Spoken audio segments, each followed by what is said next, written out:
Arrears के रूप में मिलेगा। 2. फिटमेंट फैक्टर, कितनी बढ़ेगी आपकी सैलरी? कर्मचारियों के लिए सबसे महत्वपूर्ण शब्द है फिटमेंट फैक्टर। यही वो फॉर्मूला है जिससे आपकी बेसिक सैलरी तय होती है। 7वें वेतन आयोग में फिटमेंट फैक्टर 2.57 था, जिससे न्यूनतम वेतन 18,000 रुपये तय हुआ था।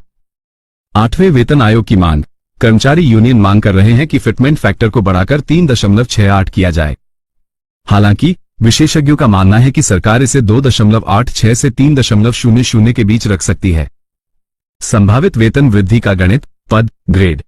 7वां सीपीसी न्यूनतम, 8वां सीपीसी संभावित न्यूनतम बेसिक पे 18,000 रुपये 21,600 रुपीज माइनस 26,000 रुपये, अधिकतम बेसिक पे 2,50,000 रुपये 4,50,000 रुपये जोड़। यदि फिटमेंट फैक्टर 3.00 रहता है तो आपकी बेसिक सैलरी में सीधे तौर पर भारी उछाल देखने को मिलेगा, जो महंगाई के इस दौर में बड़ी राहत होगी। 3. पेंशन भोगियों पेंशनर्स के लिए बड़े बदलाव, देश के लगभग 67 लाख पेंशनर्स के लिए 8वां वेतन आयोग संजीवनी जैसा होगा। पेंशन में वृद्धि, जैसे ही बेसिक पे बढ़ेगी आपकी बेसिक पेंशन भी उसी अनुपात में बढ़ जाएगी। महंगाई राहत, डॉक्टर 2026 में नए वेतन आयोग के लागू होते ही डीए और डॉक्टर को फिर से 0% से शुरू किया जा सकता है, जिसे बेसिक पे में मर्ज कर दिया जाएगा। इससे आपकी हाथ में आने वाली नेट पेंशन काफी बढ़ जाएगी। 4. बजट 2026 और सरकार का रुख, हालिया बजट में वित्त मंत्री ने सीधे तौर पर 8वें वेतन आयोग के लिए किसी फंड का अलग से जिक्र नहीं किया है, लेकिन इसे नकारात्मक नहीं माना जाना चाहिए। परंपरा, सरकार हमेशा पे कमीशन की रिपोर्ट आने के बाद ही अनुपूरक बजट, सप्लीमेंट्री बजट के जरिए फंड जारी करती है।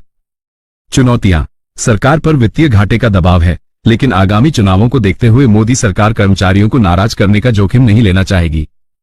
5. हड़ताल की चेतावनी और कर्मचारी संगठनों की मांग, फरवरी 2026 में कर्मचारी संगठन काफी आक्रामक रुख अपना रहे हैं। 12 फरवरी की हड़ताल, कई बड़े संगठनों ने 12 फरवरी 2026 को देशव्यापी विरोध प्रदर्शन का आह्वान किया है। मुख्य मांगे, 1. 20% अंतरिम राहत, इंटरिम रिलीफ तुरंत दी जाए। 6. पुरानी पेंशन योजना ऑप्स को बहाल किया जाए।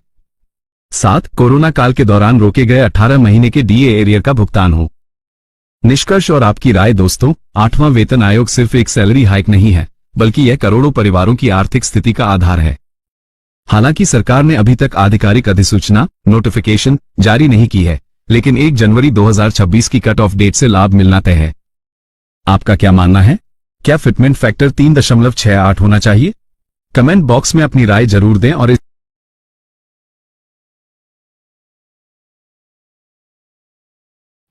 तो जैसे हम सब ने देखा, बेसिकली 8 पे कमीशन के बारे में सरकार के सामने लगातार सरकारी संगठन अपना जो मांग है उसको रखे जा रहे हैं, और उसके हिसाब से अब देखा जाएगा कि सरकार कब तक सरकारी कर्मियों के सभी मांगों को पूरा करती है।